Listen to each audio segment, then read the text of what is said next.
പൊൻപുലരി വീഡിയോയിലേക്ക് എല്ലാവർക്കും സ്വാഗതം. ദരിദ്രരോട് ദയ കാണിക്കുന്നവൻ ഭാഗ്യവാൻ.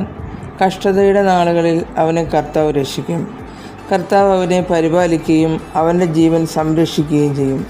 അവൻ ഭൂമിയിൽ അനുഗ്രഹീതനായിരിക്കും. അവിടുന്ന് അവനെ ശത്രുക്കൾക്ക് വിട്ടുകൊടുക്കുകയില്ല. കർത്താവ് അവന് രോഗശയ്യയിൽ ആശ്വാസം പകരും. അവിടുന്ന് അവന് രോഗശാന്തി നൽകും.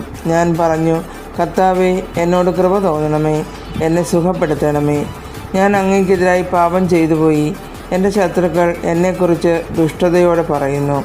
അവൻ എപ്പോൾ മരിക്കും? അവൻ്റെ നാമം എപ്പോൾ ഇല്ലാതാകും? എന്നെ കാണാൻ വരുന്നവൻ പൊള്ളവാക്കുകൾ പറയുന്നു, എന്നാൽ ഹൃദയത്തിൽ തിന്മ നിരൂപിക്കുന്നു. അവൻ പുറത്തിറങ്ങി അത് പറഞ്ഞു വരുത്തുന്നു. പൊൻപുലരി വീഡിയോയിലേക്ക് എല്ലാവർക്കും സ്വാഗതം. ദരിദ്രരോട് ദയ കാണിക്കുന്നവൻ ഭാഗ്യവാൻ. കഷ്ടതയുടെ നാളുകളിൽ അവനെ കർത്താവ് രക്ഷിക്കും. കർത്താവ് അവനെ പരിപാലിക്കുകയും അവൻ്റെ ജീവൻ സംരക്ഷിക്കുകയും ചെയ്യും. അവൻ ഭൂമിയിൽ അനുഗ്രഹീതനായിരിക്കും. അവിടുന്ന് അവനെ ശത്രുക്കൾക്ക് വിട്ടുകൊടുക്കുകയില്ല. കർത്താവ് അവന് രോഗശയ്യയിൽ ആശ്വാസം പകരും. അവിടുന്ന് അവന് രോഗശാന്തി നൽകും. ഞാൻ പറഞ്ഞു, കർത്താവേ, എന്നോട് കൃപ തോന്നണമേ, എന്നെ സുഖപ്പെടുത്തണമേ. ഞാൻ അങ്ങേക്കെതിരായി പാപം ചെയ്തു പോയി.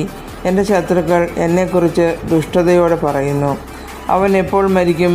അവൻ്റെ നാമം എപ്പോൾ ഇല്ലാതാകും? എന്നെ കാണാൻ വരുന്നവൻ പൊള്ളവാക്കുകൾ പറയുന്നു, എന്നാൽ ഹൃദയത്തിൽ തിന്മ നിരൂപിക്കുന്നു. അവൻ പുറത്തിറങ്ങി അത് പറഞ്ഞു വരുത്തുന്നു.